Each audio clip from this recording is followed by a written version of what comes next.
और सिलेक्ट करेगी कि भाई जितने भी स्पर्म्स आ रहे हैं उनमें से स्ट्रॉन्ग, स्मार्ट, स्वीट कौन सा स्पर्म है, यानी कि इन सभी स्पर्म में से माचो मैन कौन है। माचो मैन का मतलब आप समझते हो जो इंटरेस्टिंग मैन होता है, जिसके ऊपर फीमेल्स लगभग अट्रैक्टेड रहती हैं। Hey guys, this is your Vigyan Guru विकास सिंह। आज हम पढ़ने जा रहे हैं क्लास 10th के रिप्रोडक्शन चैप्टर के उस टॉपिक को जिसके अंदर हमें पढ़ना है फीमेल का रिप्रोडक्टिव सिस्टम। देखो, बात बड़ी सिंपल सी है कि दुनिया में दो तरीके के लोग पाए जाते हैं, एक होता है मेल और एक होता है फीमेल। आज हम पढ़ने वाले हैं फीमेल के रिप्रोडक्टिव सिस्टम के बारे में। इसके नेक्स्ट जो लेक्चर होगा उनमें हम पढ़ने वाले होंगे मेल के रिप्रोडक्टिव सिस्टम के बारे में। ठीक है, तो चलिए शुरू करते हैं। उससे पहले आपको बस इतना याद रखना है कि भाई हमारा ये जो चैनल है विज्ञान गुरु विकास सिंह, उसको अभी अगर आप नए हैं तो सब्सक्राइब कर लें और अपने दोस्तों के साथ में शेयर कर दें। इसके अलावा मेरे साथ में आपको कनेक्ट रहना है अपने एग्जामिनेशन तक, क्योंकि आपको मेरे चैनल पर बहुत ही इंफॉर्मेटिव कंटेंट मिलने वाला है और बहुत ज्यादा मजा आने वाला है। ठीक है, तो बनी रहेगा इस वीडियो के आखिरी तक मेरे साथ में। चलिए शुरू करते हैं। तो बात करते हैं भाई सबसे पहले कि फीमेल के रिप्रोडक्टिव सिस्टम के बारे में क्या तो इंट्रोडक्शन होना चाहिए। देखो, सबसे पहली चीज कि फीमेल रिप्रोडक्टिव सिस्टम पाया कहां जाएगा भाई, फीमेल की बॉडी के अंदर। जैसे कि हनुमान जी के मंदिर में हनुमान जी पाए जाते हैं, शंकर जी के मंदिर में शंकर जी पाए जाते हैं, चर्च के अंदर गणेश जी तो नहीं पाए जाते ना। ऐसे ही जो हमारा फीमेल रिप्रोडक्टिव सिस्टम होगा वो कहां पाया जाएगा, फीमेल की बॉडी के अंदर पाया जाएगा। तो बात करते हैं ह्यूमन की बॉडी के अंदर, यानी फीमेल की बॉडी के अंदर जो रिप्रोडक्टिव सिस्टम पाया जाएगा उसको हमने कुछ पार्ट्स में डिवाइड किया हुआ है। यानी कि ये पूरा का पूरा सिस्टम है ना, वो कुछ पर्टिकुलर पार्ट से मिलकर के बना होगा। जैसे कि सबसे पहले पार्ट की हम बात करते हैं तो वो पार्ट क्या होता है भाई इसका, ये इनको हम बोलते हैं ओवरीज। क्या बोलते हैं, ओवरीज। ओवरीज पेयर में मौजूद होती हैं और ये बिल्कुल उस तरीके से काम कर रही होती हैं जैसा कि टेस्टिस मेल के अंदर काम कर रहे होते हैं। मेल के अंदर जो गैमेट्स होते हैं, गैमेट्स का मतलब होता है सेक्स सेल्स बनाना, तो सेक्स सेल्स को बनाने का काम किसका होता है, टेस्टिस का होता है मेल के अंदर। ऐसे फीमेल के अंदर किसका होता है भाई, ओवरीज का होता है। तो ओवरी क्या करती है, सेक्स सेल्स बना रही है और ज्यादा कुछ है ही नहीं काम इसका। ठीक है, क्या कर रही है, सेक्स सेल्स बना रही है। ठीक है, सेक्स सेल्स कौन सी होती है फीमेल के अंदर, ये होती है ओवम।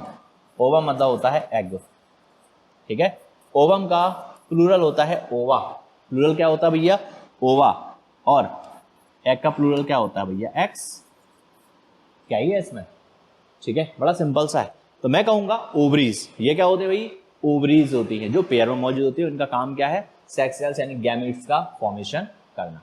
इसके अलावा दूसरा जो स्ट्रक्चर होता है, कौन सा स्ट्रक्चर, दूसरा स्ट्रक्चर कहा जाता है भाई फैलोपियन ट्यूब। क्या कहा जाएगा, फैलोपियन ट्यूब। तो ये क्या होती है, ये वाली ट्यूब्स होती हैं। ठीक है, ये कॉन्वोल्यूटेड ट्यूब्स होती हैं, पतली पतली ट्यूब्स होती हैं जो इससे ब्रॉडर पार्ट में आकर के ओपन होती हैं। तो ये भी क्या है, पेयर में है।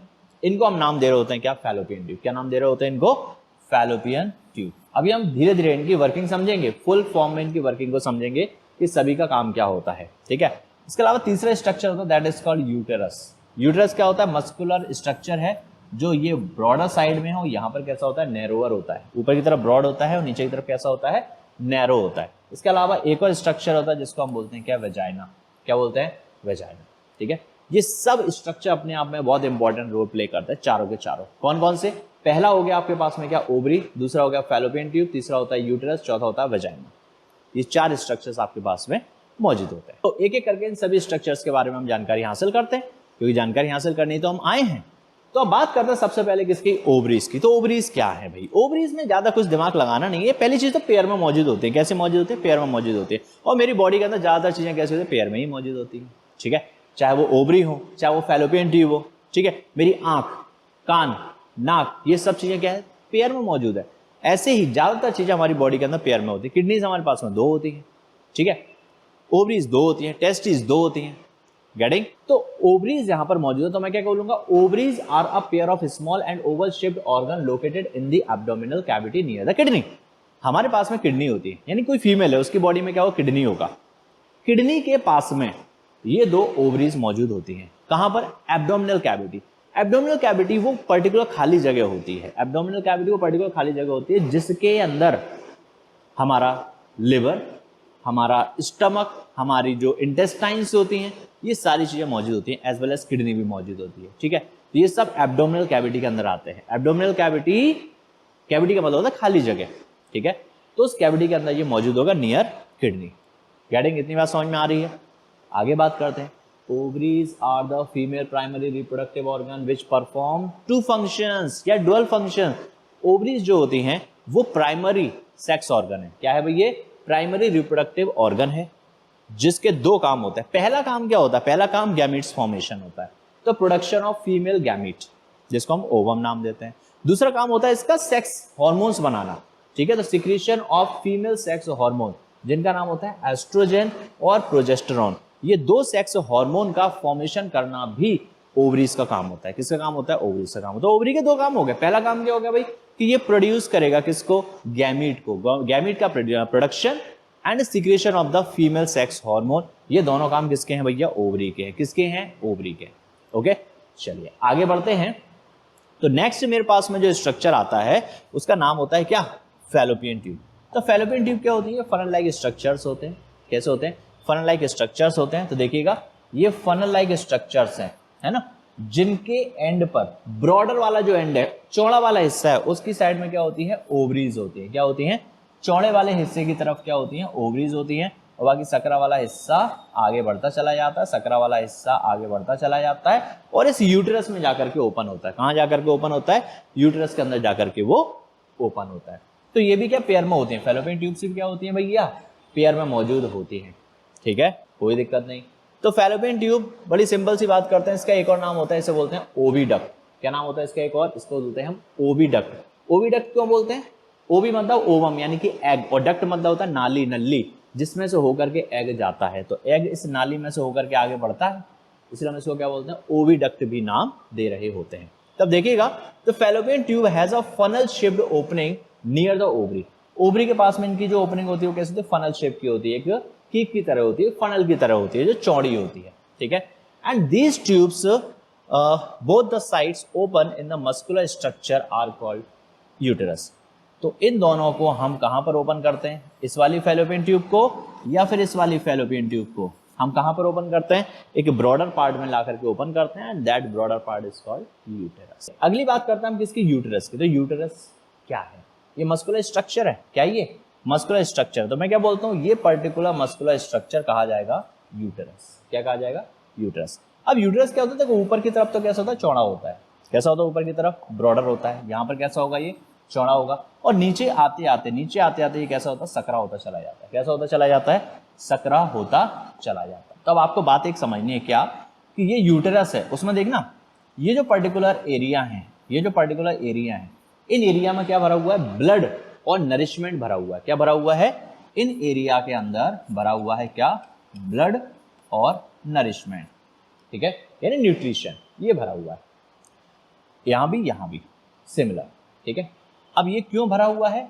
ये भरा हुआ है उस पॉसिबिलिटी के लिए, यहां पर ब्लड और न्यूट्रिशन भरा हुआ उस पॉसिबिलिटी के लिए कि बाई चांस यहां से निकलने वाला एग इधर से आने वाले स्पर्म के द्वारा क्या हो गया हो? फर्टिलाइज हो गया हो, यानी कि बेबी बनाने की प्रोसेस शुरू हो गई हो। तो ये फर्टिलाइज्ड एग यहां आएगा, इस जगह पर आएगा, ठीक है, और इन नरिशमेंट को लेकर के अपनी ग्रोथ करेगा, ठीक है। इन नरिशमेंट को लेकर के ये क्या करेगा? अपनी ग्रोथ करेगा और एक परफेक्ट बेबी में कन्वर्ट होने की कोशिश करेगा 9 महीने के अंदर। जो समझ में आ रही है? इसलिए ये मटेरियल यहाँ पर हमने भरा हुआ है, इसको एंडोमेट्रियल मटेरियल भी बोलते हैं। अभी आगे हम पढ़ेंगे इस चीज को। तो ऊपर तो हो गया ये ब्रॉडर पार्ट और नीचे हो गया नैरोअर पार्ट। नैरोअर पार्ट को हम नाम दे रहे होते हैं सर्विक्स। जो यूटेरस का नैरोअर पार्ट होता है, नीचे वाला पार्ट, इसको क्या बोलते हैं? सर्विक्स नाम दे रहे होते हैं। अगले पॉइंट के तरफ जिसको हम बोलते हैं वेजाइना। तो वेजाइना क्या होता है? ये अपने आप में बहुत इंपॉर्टेंट रोल प्ले कर रहा होगा। तो देखना वजाइना क्या होता है? सर्विक्स के नीचे भी एक नाली टाइप का स्ट्रक्चर होता है। कैसा स्ट्रक्चर होता है? एक डक्ट, एक नाली टाइप का स्ट्रक्चर होता है जिससे हम कैनल नाम देते हैं। क्या नाम देते हैं? कैनल नाम दे रहे होते हैं। तो अब इस कैनल के पास में हमने 2 तरीके के नाम ऑफर किए। वेजाइना के हमने 2 तरीके के नाम ऑफर किए। पहला वर्थ कैनल इसको बोल रहे हैं, या दूसरा कैनल फॉर मेंस्ट्रुअल फ्लो भी हम इसको बोल रहे हैं। 2 नाम मैंने यहाँ पे लिखे। पहला नाम मैंने क्या लिखा है भैया? बर्थ कैनल, यानी कि जब बेबी पैदा होगा, जब फुल डेवलप्ड बेबी बन जाएगा, कहाँ पर? यूटेरस के अंदर, तो उस बेबी को हमें निकाल करके लाना है कहाँ से? इस वजाना के द्वारा। तो वजाना से क्या होता है? बेबी का बर्थ होता है। वजाना से क्या होता है? बेबी का बर्थ होता है। और अगर बेबी का बर्थ हो रहा है वजाना से, तो हम इसको क्या बोलते हैं? वजाना को हम क्या बोलते हैं? हम बोलेंगे यहाँ पर क्या? Birth canal. क्या बोलेंगे? Birth canal. दूसरा, कभी ऐसा होगा कभी बेबी फॉर्म नहीं हुआ। बेबी फॉर्म नहीं हुआ तो जितना भी मैंने बोला था ना, जो यूटरस की वॉल्स के अंदर ब्लड और न्यूट्रिशन भरा हुआ था, नरिशमेंट भरा हुआ था, वो वेस्ट हो जाएगा। तो वेस्ट मटेरियल अलॉन्ग विथ जो डेड एग है, जो एग फर्टिलाइज नहीं हुआ है, जो डेड एग है, और ये जो यूटरस के अंदर मटेरियल भरा हुआ था, ब्लड और नरिशमेंट, ये सब मिलकर के इस रास्ते से बाहर निकल जाते हैं। और इन सब के बाहर निकल जाने की घटना कही जाती है मेंस्ट्रुएशन। क्या कही जाती है? मेंस्ट्रुएशन, जिसको नॉर्मल लैंग्वेज में हम फीमेल के पीरियड्स बोलते हैं। क्या बोलते हैं? फीमेल के पीरियड्स। तो वो इसी कैनल के द्वारा होने वाले हैं। तो इसको हम क्या बोलते हैं? वजाइना को हम दूसरा नाम क्या दे सकते हैं? मेंस्ट्रुअल फ्लो के लिए यूज होने वाली कैनल, यानी कैनल फॉर मेंस्ट्रुअल फ्लो, ये भी इसका नाम हो सकता है। तो दोनों नाम हम दे सकते हैं किसको? वजाइना को। और मैंने बोला था वजाइना जो होती है ना, बहुत इंपॉर्टेंट रोल प्ले करती है। सबसे बड़ा इंपॉर्टेंट रोल जो इसका है ना वजाइना का, वो क्या होता है? बाहर की इन्वायरमेंट से स्पर्म को अगर इस रिप्रोडक्टिव सिस्टम के अंदर जाना है, फीमेल रिप्रोडक्टिव सिस्टम के अंदर जाना है, तो उसको भी जाने के लिए रास्ता प्रोवाइड किया जाएगा वजाइना के द्वारा। तो वजाइना क्या होगा? एक ऐसा पर्टिकुलर स्ट्रक्चर हो गया, जैसे कि मान के चलिए कि हम बात करते हैं कि कंप्यूटर के अंदर कोई डेटा लगाना है, ठीक है, कंप्यूटर के अंदर कोई मूवी लगानी है, कोई डेटा डालना है, तो उसके लिए हमें क्या करना पड़ेगा? पेन ड्राइव को लगाना पड़ेगा, जिसके लिए मेरे पास में क्या होता है? यूएसबी पोर्ट्स होते हैं। क्या होता है? यूएसबी पोर्ट्स होते हैं। इसी तरीके से फीमेल की बॉडी के अंदर ये वो पर्टिकुलर पोर्ट होता है जिसके थ्रू बाहर का डेटा यानी कि स्पर्म एंटर करता है। कहां पर? फीमेल के रिप्रोडक्टिव सिस्टम के अंदर। आगे बढ़ेंगे तो मेरे को यहां देखने को मिलेगा vagina receives sperm from the male and also serves as the passage through which the fully developed foetus is born. तो कुल मिला के जो स्पर्म जाएगा और जो फर्टिलाइज करेगा किसी एग को, और उसके बाद में यहां पर फुली डेवलप्ड फीटस क्रिएट हो जाने वाला, बन जाने वाला है। ये पूरा का पूरा काम परफॉर्म कराने में कौन रोल प्ले करेगा? वजाइना रोल प्ले करेगी। यहां तक हमने समझ लिया कि स्ट्रक्चर फीमेल रिप्रोडक्टिव सिस्टम का क्या होता है। अब हम बात करने वाले प्रोसेस ऑफ सेक्सुअल रिप्रोडक्शन।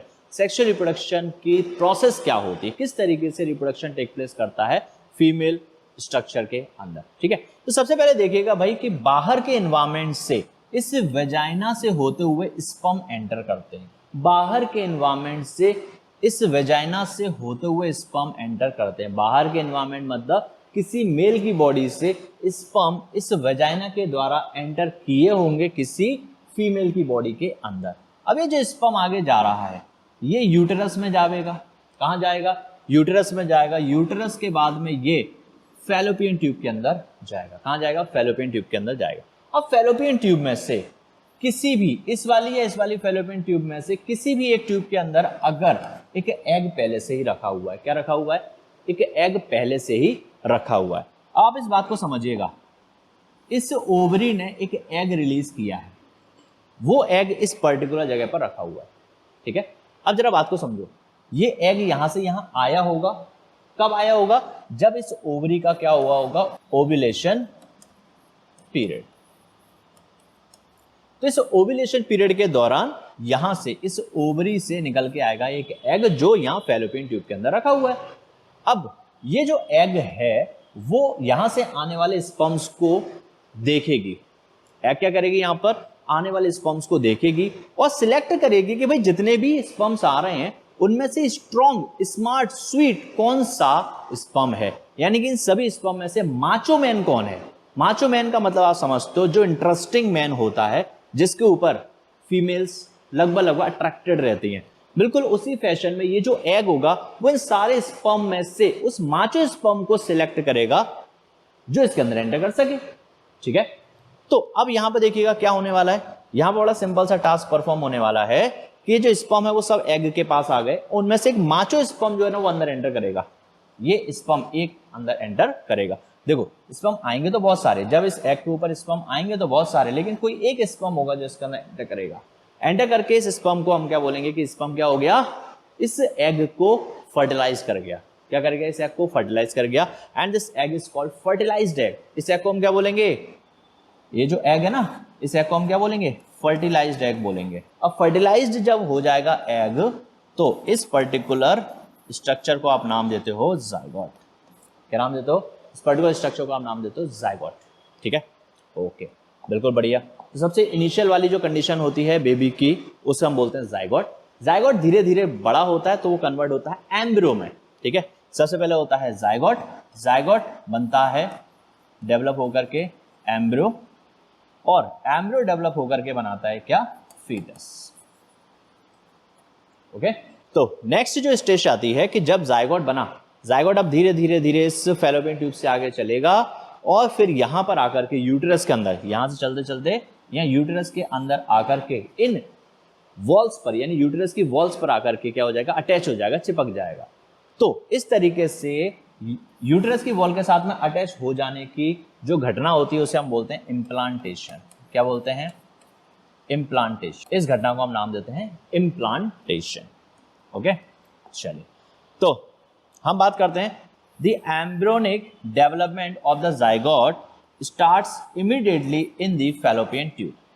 मतलब जैसे ही फर्टिलाइजेशन होगा, जाइगोट का फॉर्मेशन होगा, जाइगोट वैसे ही डेवलप होना शुरू करेगा। कहां पर? फैलोपियन ट्यूब के अंदर। यानी अगर मेरे से क्वेश्चन पूछा जाए कि भाई जो फर्टिलाइजेशन है वो कहां पर टेक प्लेस करता है, तो मैं क्या बोलूंगा? एग का फर्टिलाइजेशन टेक प्लेस करता है कहां पर? फैलोपियन ट्यूब के अंदर। फिर बात करते हैं कि जो जाइगोट बना है वो कहां बनेगा? वो भी फैलोपियन ट्यूब के अंदर बनेगा। तो यहां पर जो इम्प्लांट हुआ है वो अल्टीमेटली क्या होगा? एम्ब्रियो होगा। क्या होगा? एम्ब्रियो होगा। अब ये एम्ब्रियो धीरे धीरे डेवलप होगा और फीटस में कन्वर्ट होगा। किस में कन्वर्ट होगा? फीटस में कन्वर्ट होगा। और फीटस वो पर्टिकुलर स्ट्रक्चर होता है जिसमें डिफ्रेंसिएशन हो जाता है बॉडी का। डिफ्रेंसिएशन मतलब हाथ, पैर, कान, नाक, गला सब अलग अलग दिखाई देना शुरू हो जाता है। अब बात करेंगे आगे कि भाई pregnancy is said to be started when menstruation stops. कोई भी महिला प्रेग्नेंट है ये कैसे पता चलेगा? ये तब पता चलेगा जब उसकी बॉडी के अंदर से मेंस्ट्रुएशन रुक जाएगा। मेंस्ट्रुएशन क्या होता है? मेंस्ट्रुअल साइकिल या मेंस्ट्रुअल फ्लो। ठीक है, इसकी चर्चा हम अभी शुरुआत में कर चुके हैं और आगे आने वाले लेक्चर्स में भी हम इसकी चर्चा करने वाले हैं कि मेंस्ट्रुएशन अल्टीमेटली क्या होता है। तो यहां पर हम बात करेंगे pregnancy is said to be started when menstruation stops. जब किसी महिला के अंदर मेंस्ट्रुअल साइकिल यानी पीरियड्स आना बंद हो जाते हैं तब मैं बोलूंगा कि उसकी बॉडी के अंदर क्या हो रहा है भैया? प्रेगनेंसी अचीव हो चुकी है, कि उसने प्रेगनेंसी को अटेंड कर लिया है। ठीक है, चलिए आगे बात करते हैं नेक्स्ट। तो मैं बोलूंगा कि भाई the process of attachment of the embryo to the thick inner lining of the uterus is called implantation. तो अभी मैंने चर्चा की थी क्या, कि जब एम्ब्रियो आकर के यूटेरस की वॉल के साथ में अटैच हो जाए, दिस पर्टिकुलर घटना इज कॉल्ड इम्प्लांटेशन। इस घटना को हम क्या नाम दे रहे होते हैं? इम्प्लांटेशन नाम दे रहे होते हैं। और इसके बाद एक और चीज की आप बात को समझिएगा कि जब एम्ब्रियो यहां पर अटैच हो चुका होता है तो इस एम्ब्रियो को जितना भी फूड मटेरियल चाहिए, मतलब जितना भी नरिशमेंट चाहिए, जितना भी ब्लड चाहिए, जितना भी ऑक्सीजन चाहिए, वो सब लेने के लिए एक पर्टिकुलर कॉर्ड का फॉर्मेशन जरूरी होता है। ठीक है, तो इस कॉर्ड के द्वारा पर्टिकुलर जो आपका एम्ब्रियो होगा वो क्या करेगा? नरिशमेंट इनटेक करेगा, ऑक्सीजन इनटेक करेगा, जितना भी उसको अपने रिक्वायरमेंट की चीजें हैं वो सारी की सारी इनटेक करेगा। इसके अलावा जो भी यहाँ से वेस्ट प्रोडक्ट निकलने वाला है वो सारा का सारा वेस्ट प्रोडक्ट भी मदर की बॉडी में चला जाएगा इस प्लेसेंटा, इस कॉर्ड के द्वारा। ओके, तो हमने क्या किया? Now special tissue develops between the uterine wall and the embryo called placenta. तो प्लेसेंटा क्या होने वाला है? एक टिश्यू होने वाला है। प्लेसेंटा क्या है? एक टिश्यू है। एक्सचेंज ऑफ द नरिशमेंट यानी nutrients, oxygen and the waste product, ये सब इस अम्बिलिकल कॉर्ड यानी कि प्लेसेंटा के द्वारा ही टेक प्लेस होने वाला है। अब एक और बात करते हैं कि भैया वो time period from the development of foetus inside the body यानी inside the uterus till the birth is called gestation. Gestation वो पर्टिकुलर टाइम पीरियड होता है जिसके दौरान एक फीटस यानी जाइगोट था, जाइगोट कन्वर्ट हुआ पहले एम्ब्रियो में, एम्ब्रियो डेवलप होकर के फीटस में कन्वर्ट होगा। अब फीटस यानी डिफरेंशिएशन जब हो चुका है, नाक, कान, गला ये अलग अलग दिखने लगे हैं, उस कंडीशन यानी फीटस से लेकर के जब तक बेबी की बर्थ नहीं हो जाती, तो फीटस से लेकर के बेबी की बर्थ हो जाने तक के समय को हम नाम देते हैं क्या? जेस्टेशन। क्या नाम देते हैं भैया? जेस्टेशन। तो जैसे कि ये महिला है, अब ये महिला भी प्रेग्नेंट है, अब इसकी बॉडी के अंदर जो बेबी है उसका डिफरेंशिएशन हो चुका है, यानी कि उसके नाक, कान, गला, आंखें ये सब अलग अलग दिखाई देने लगा है, तो उसको हम बोलेंगे फीटस। अब जब तक ये फीटस से लेकर के बॉडी से बाहर नहीं आ जाएगा उस पर्टिकुलर टाइम ड्यूरेशन को हम नाम देंगे क्या? इसका जेस्टेशन नाम देंगे। अब बात करते हैं the development of the child inside the mother's body takes approximately 9 month, यानी कि किसी मदर की बॉडी के अंदर जो फीटस होता है या फिर जो चाइल्ड होता है वो पूरी तरीके से डेवलप हो चुका हो, ऐसा होने में लगभग 9 महीने लगते हैं। कितना टाइम लगता है? अप्रोक्सीमेटली इसको 9 मंथ्स लगने वाले हैं। अगली बात करते हैं कि पार्टुरेशन क्या कहा जाता है? The act of giving birth to a fully developed foetus at the end of gestation period is called parturition. यानी कि किसी भी चाइल्ड को सिंपल बर्थ देने की जो प्रोसेस है, क्या चाइल्ड को बर्थ देने की प्रोसेस कही जाएगी क्या? पार्टुरेशन।